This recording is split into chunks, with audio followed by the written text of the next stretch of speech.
Welcome everybody, thanks so much for joining me. I'm Nikki Hamilton, Women's Resilience Coach, and what I'd really love to share with you today are the 3 common beliefs that I find often hold women back.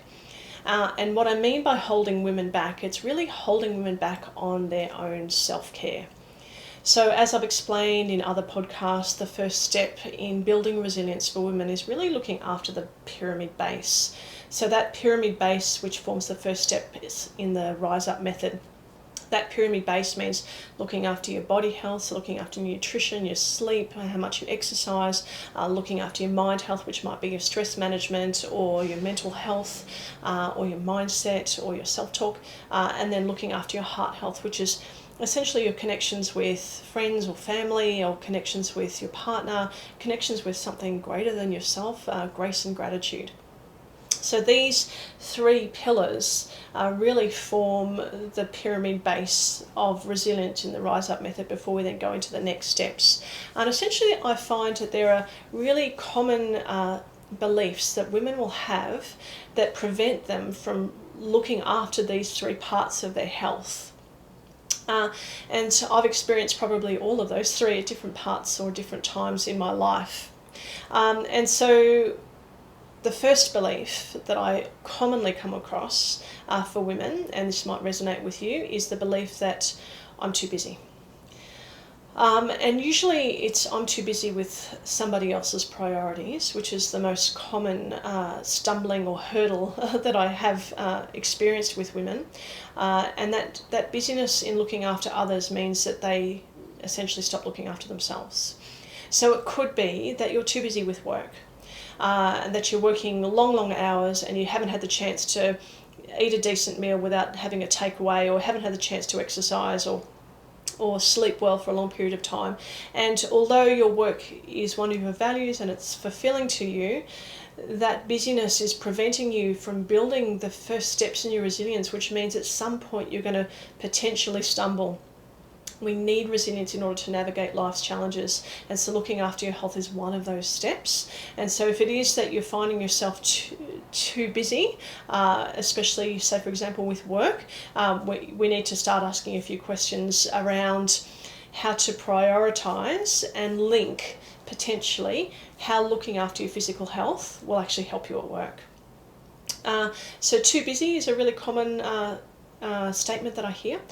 Too busy with family, so I've got 6 kids and I've got to run them to and from school, and by the time I get them to and from school I get home and clean the house and I'm exhausted and I haven't eaten properly for 7 years and I don't know what a gym or exercise looks like, and I haven't slept for such a long time.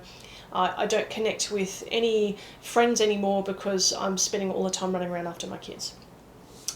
So this is just another example where, yes, family is obviously something that this woman highly values, and that's something that she needs to continue making as a part of her day, and that's obviously an important part. But if she neglects to look after her heart health, such as her social connections, the moment she's got a problem with her family and she needs some social support, she's going to struggle. If she hasn't looked after her body health, then once her own health suffers, then she can't look after her family anyway. And if she's not looking after her own stress levels, then her relationships with her family is not going to be optimal either. So being too busy, whether it's with work or whether it's with family, is a really common belief that women will hold to prevent them just doing the small pieces that they need to be able to look after their own self-care, whether it's with their nutrition or exercise or sleep, whether it's with understanding stress management, or whether it's building connections with other families or other people, or good connection with their partner in their heart health. If you're too busy to look after those pieces, sometimes the rest of it will start to crumble. And like I said, much like a pyramid, if you've got a wide, stable base, you're not going to crumble too quickly, too soon. And I can relate to being too busy. I've also had that experience myself. When I first started my own physiotherapy business up here on the Sunshine Coast, I used to travel down to work at North Sydney every week. So I flew down. Now, these were the days where Jetstar had flights for like $49 or something. And I had moved up from Sydney, so I already had established work in Sydney. And I loved the people that I worked with, and I loved the practice that I was working in. I was working with some great sports medicine doctors and some great orthopaedic surgeons, so I developed my speciality and expertise in pelvic and hip pain for women. And so I was loving doing that. But flying up and down, working ridiculous hours in Sydney, then coming back up to the Sunshine Coast and working on my own business, it all kind of meant that my physical health actually suffered. It put a lot of pressure on friendships, because it meant that I wasn't connecting with friends up on the Sunshine Coast, and I wasn't in Sydney either because I just didn't have the time. And it certainly meant that eventually, when I reached a point where our life crumbled after our son passed away, I had found that I'd spent a lot of time looking after everybody else's health, because as a physiotherapist, that's my job, is to help other people with their health. I'd spent a lot of time doing that, and I hadn't really spent any time looking after my own. And I realised that that was something that actually had to change. So I couldn't keep going down this pathway of ignoring my own health, because it was that I really needed to rely on. Health of relationships, health of my mind, stress management, health of my own physical body. These are the things that helped me eventually navigate through grief and build resilience once more. But I had to do a really deep dive into self-reflection as to what I had defined as being too busy and what I had prioritised. Now, if I look back, I wouldn't change my work. I love my work. I loved my business. I loved being a physio. I still love being a physio. But I always make time now for these pieces of health that I need in order to be able to build resilience. So being too busy is one of the most common statements that I hear from women that prevents them with their self-care. So if this is you, if you feel that, oh look, I'm just too busy, I want you to just take a moment just to reflect on your day or reflect on your week, and where have you got hidden time. There's always, everyone's given 24 hours in a day, and we all know that, but there's always time that you'll be spending on something else that maybe is not a priority. So things like social media, Facebook, Netflix, watching TV, if you add up all of that time in a week, that could be 5 hours, and you really only need about 3 hours to exercise in a week. It's not a lot. It could be that those 2 hours could just be spent on the phone to a friend, or just going out for a coffee with a friend, which is an important part of heart health. So start to reflect, where have I got hidden time that I'm perhaps not using to the best of my ability? The next question to ask yourself, if you can, because this helps to link and motivate you, is starting to ask the question, if I looked after my heart health, such as my social connections or my relationship, or my mental health, such as my stress management or my mood, or my physical health, how would this benefit what I highly value most? So if you ask that question, so at the time when I was travelling up and down from North Sydney, working on my business, if I had asked the question, if I look after my physical health, how is that going to benefit my business or my learning journey with work and being a physio? And there are lots of benefits that I could see. So asking yourself the question, how is this going to benefit my family, or how is this going to benefit my work, or whatever it is that you're too busy with, how is looking after your mind health, physical health, or heart health going to benefit that? And you'll start to find some momentum. So that's, I'm too busy. That's the first most common belief. The next most common belief that I see or hear from women, I'm not worthy. Now, I don't actually think this is a statement that's openly suggested. It's just a background narrative. I'm not worthy. And I can relate to this myself. In my own journey after our son passed away, I went into a deep dark hole, had immense problems with my mental health, with grief, depression, brain fog, all of the things that happen throughout a grief process or grief journey for a lot of people, not just me. It's a common experience. And in that process, I'd also started to reflect on all of the things that I felt that maybe I could have done to prevent the situation. So if I'd seen a different doctor, or if I'd just changed this pathway or done something differently 2 days earlier, and I ruminated on all of the things that if I'd just done this, the outcome would have changed. And with that rumination and the feeling that if I just changed one thing, then my son would have lived, I started to develop a narrative of self-blame. Now, this self-blame was not founded on anything. In actual fact, there was nothing that I could have done. But self-blame is a really common thing that can occur with women, especially with their kids. It's like, oh, if I'd just done this, or if I'd just done that, or if I'd been better at this or better at that. And so I had that narrative of, if I'd been a better mum and known there was something wrong in my pregnancy, what kind of mum am I to not know that something was wrong? And so with that background narrative of self-blame comes the background second sentence, which is, I'm therefore not worthy. And that sentence, I didn't realise I was saying that to myself. I really didn't. It came about when a girlfriend asked me, probably 4 or 5 months after our son passed away, asked me if I'd like to come on her yoga retreat with her. And it sounded very indulgent, It sounded like, it was a week in Bali. I had to fork out money to go to Bali. You just get massages there each day. It was this kind of complete self-indulgent holiday. And I remember saying to her initially, oh no, that's okay. And I went home, no, I won't come. I'm not up for that. I'm not ready for that as yet. And I certainly recall after our conversation really reflecting on, why did I say no? Because in my heart, I would love to go to Bali and I would love to get a massage every single day. What is it in me that's saying no? And what I realised was that it was a narrative of, I'm not worthy of any joy. I'm not worthy of anything positive.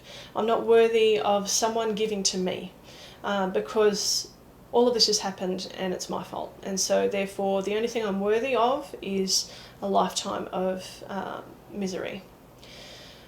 That was my background narrative. And I realised, I read at this point a quote by Dr. Demartini that said, whatever you have or have not done, you are worthy of love. And I just happened to read that quote at the right time, and I realised that I was really standing at a crossroads. If I continued down the pathway that I was on, it would mean that my health was suffering, my relationship was probably going to suffer, my work was suffering, my mental health was suffering, and I just need to figure out how to take a step forward in a different direction to start looking after my own health and understand that I'm worthy. I'm worthy of love and I'm worthy of joy. And whatever I have or have not done in my life, I'm worthy. And so if this is you, if this resonates with you, if you know or feel in the background of your mind that you're blaming yourself for something that's happened, or you're blaming yourself for something that you did or didn't do, that you feel has contributed to something that potentially could have changed, the first thing is to understand in reality, it's probably not the case. There's probably nothing you could have done. And the next thing is to understand that you can't change it. But no matter what you have or have not done in your life, you're worthy of love. And if you can understand and appreciate that, you start to flip the self-narrative of blame and the self-narrative of I'm not worthy, and all of a sudden looking after your own health becomes a little easier. So if you give yourself a facial on a Sunday, or go to a beautician, or take yourself for a swim, or engage with a close friend and go out and take yourself out for lunch, if you take yourself for a massage, all of these things that can feel very indulgent if you feel not worthy, once you understand that you're worthy, suddenly you can start taking steps forward with your own self-care. So self-care, like I said, can be in those three kind of main pillars, whether it's for your body, whether it's your physical health, whether it's your mental health and what you need for your own mental health, or whether it's your health of your relationships. Understanding that no matter what you have or have not done, that you're worthy. So that's the next most common belief that I think drives women to not look after their own self-care. And that means that they struggle with resilience. As soon as life comes to a challenging crossroads, if you don't have resilience by your side, or you haven't built that, things get a lot harder. So taking some steps with self-care and understanding that you're worthy, and that you do have time, you're not too busy, and how looking after your health supports what it is that you value are the two key steps in those beliefs.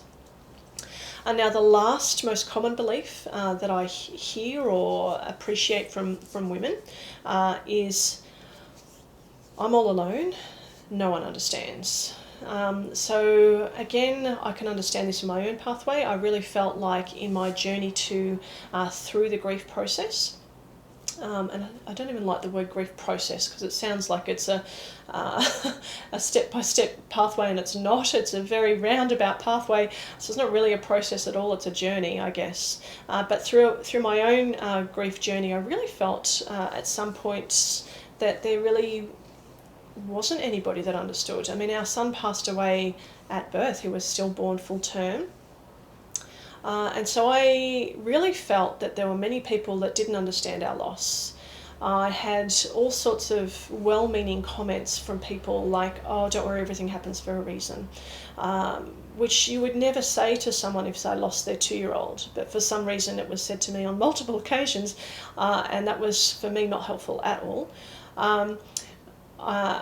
That feeling of all alone was also resonating to me because I really felt that nobody had actually met our son. It was only my husband and I and our immediate family that had really met him. And so I kind of felt like no one understands what we're going through. No one's seen him. I was just pregnant one day and came home the next without anything in my hands. And I'm all alone. And that feeling that no one truly understood what we were going through. I mean, I felt at one point throughout this journey that I was carrying around a heavy weight of armor around my heart, which contained resentment, grief, sadness, despair, jealousy, all of these depleting emotions that weighed heavy, but no one could see it. No one could see it. I'm just carrying it around, and that I had underneath that armor a giant hole the size of the universe that only fit my son, and again, that was invisible to everybody as well. So for many women, this can be a journey with grief, but also with different scenarios where you feel that no one actually understands what I'm going through. No one understands. I'm here alone and I'm doing it tough. I'm hanging on by a thread.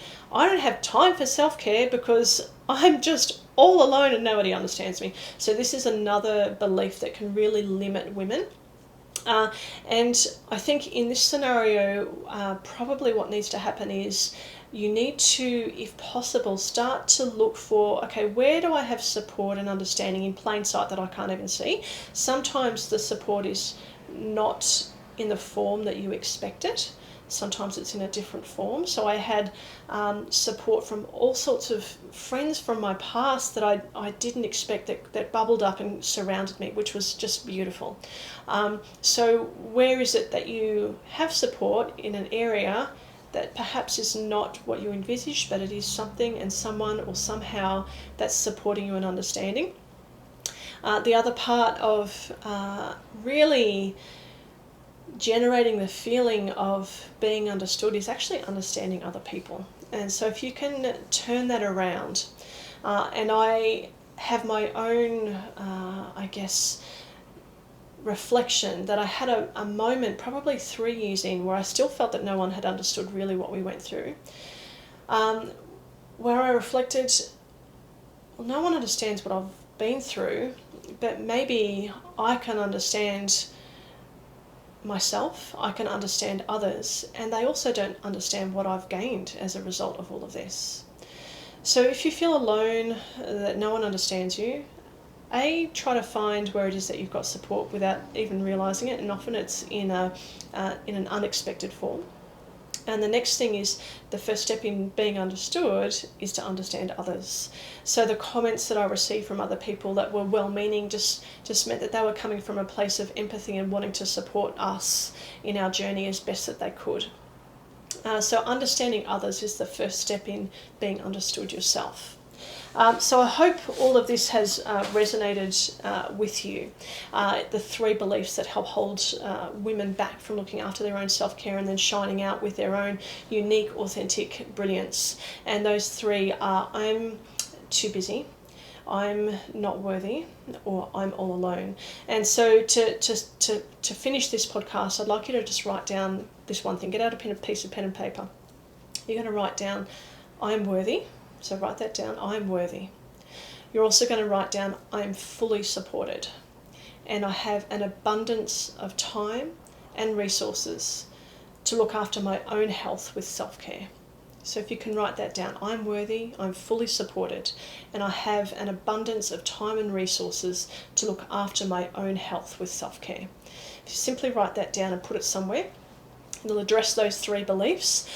We do go through more self-care practices and understanding how to rise up with a Rise Up method through life's challenges for women on my women's wellness retreats. I really look forward to seeing you on one of them one day if you can make it. If you'd like to learn more about me and the Rise Up method and the Synergy Women Rise Up retreats for women, you can look at my website, synergywomen.com.au. I really look forward to sharing more information with you down the track, and have a great day. I hope you enjoyed the podcast.